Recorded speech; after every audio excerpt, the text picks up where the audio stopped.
এক সপ্তাহ ধরে এভাবেই মধ্যপ্রাচ্যের বিভিন্ন দেশে মিসাইল আর ড্রোন হামলা চালিয়ে আসছে ইরান। হামলা হয়েছে এয়ারপোর্ট, জ্বালানি আর আবাসিক হোটেল সহ বিভিন্ন স্থাপনায়। বিপর্যস্ত হয়ে পড়েছে সেখানকার জনজীবন। তবে শনিবার হঠাৎই নিজেদের অবস্থান পরিবর্তনের ঘোষণা দেয় তেহরান। ইরানের প্রেসিডেন্ট মাসুদ পেজেশকিয়ান জানান, আরব দেশগুলোতে হামলার কোনো অভিপ্রায় ছিল না দেশটির। সৌদি আরব, কাতার আর বাহরাইন সহ মধ্যপ্রাচ্যের বিভিন্ন দেশে থাকা মার্কিন ঘাঁটি লক্ষ্য ছিল বলে জানান তিনি। প্রতিবেশী দেশগুলোয় হামলার জন্য ক্ষমাও চান ইরানি প্রেসিডেন্ট। আমি ইরানের পক্ষ থেকে এবং ব্যক্তিগতভাবে আমার প্রতিবেশী দেশগুলোর কাছে ক্ষমা চাই। তবে দেশগুলোর ভূখণ্ড থেকে ইরানের ওপর আর হামলা না হলে আমরাও আর আক্রমণ করব না। গতকাল ইন্টারিম কাউন্সিলের বৈঠকে এমনটাই সিদ্ধান্ত হয়েছে।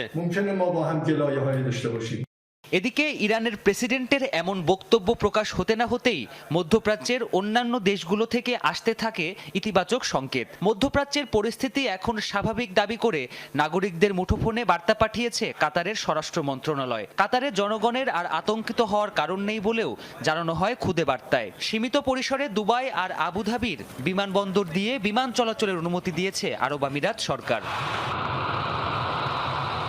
আন্তর্জাতিক বিভিন্ন গণমাধ্যম বলছে, এখনও ইরানে হামলা অব্যাহত রেখেছে যুক্তরাষ্ট্র, ইসরায়েল। ওয়াশিংটনের নিঃশর্ত আত্মসমর্পণের আহ্বান প্রত্যাখ্যান করেছে তেহরান।